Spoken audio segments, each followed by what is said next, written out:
زمانے میں ایک بہت ہی عادل بادشاہ تھا جس کا نام تھا محمود غزنوی۔ اپنی رعایا کے حالات کو جاننے کے لیے اکثر راتوں میں گشت کیا کرتا تھا۔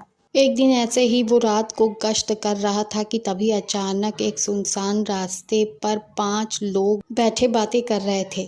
بادشاہ نے بھیس بدلا اور انہی کے بیچ جا بیٹھا۔ بادشاہ نے ان لوگوں سے پوچھا کہ آپ لوگ کون ہیں اور یہاں کیا کر رہے ہیں؟ 5 نے کہا ہم چور ہیں۔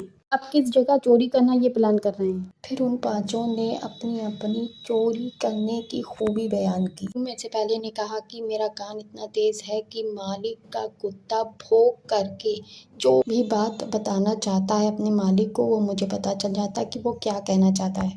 دوسرے نے کہا کہ میں خزانے کی جگہ پر نقب لگا سکتا ہوں، یعنی کہ دیوار میں چھید کر سکتا ہوں۔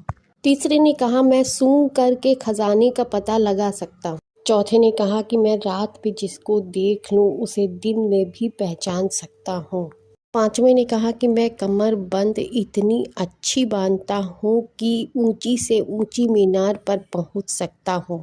اب بادشاہ سے پوچھا کہ بتاؤ تمہارے اندر کیا خوبی ہے؟ تو بادشاہ نے کہا کہ میں اگر صرف ایک بار اپنی داڑھی ہلا دوں تو قیدی قید سے رہا ہو جاتا ہے۔ اس پر ان 5 نے کہا کہ آپ تو ہم سے بھی زیادہ طاقتور ہیں۔ ایک نے کہا کہ اگر زندگی میں کبھی ہم قیدی ہوئے تو آپ ہمیں آزاد کروا دینا۔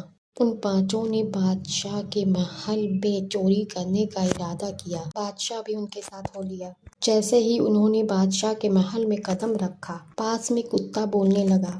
سننے والے شخص نے کہا کہ بادشاہ ہمارے ساتھ ہے۔ 4 نے کہا چل جھوٹے، بادشاہ ہمارے بیچ کیسے آ سکتا ہے؟ چوروں کے بیچ موجود بادشاہ وہاں سے ہٹ گیا۔ چوروں نے بادشاہ کے خزانے والی مینار پر چڑھائی کی۔ خزانے کی جگہ پر نقب لگا کر خزانہ لوٹ لیا گیا۔ اگلے دن بادشاہ محمود غزنوی نے 5 چوروں کو پکڑ کر ان کے ہاتھوں کو کٹوا کر ان کو سزائے موت کی سزا سنوا دی۔ 5 چوروں میں سے ایک نے بادشاہ سے کہا کہ میری آنکھیں بتا رہی ہیں کہ تم کل والے ہمارے ساتھی ہو۔ تم نے ہم سے وعدہ کیا تھا کہ تم ہمیں سزا سے بچا لو گے۔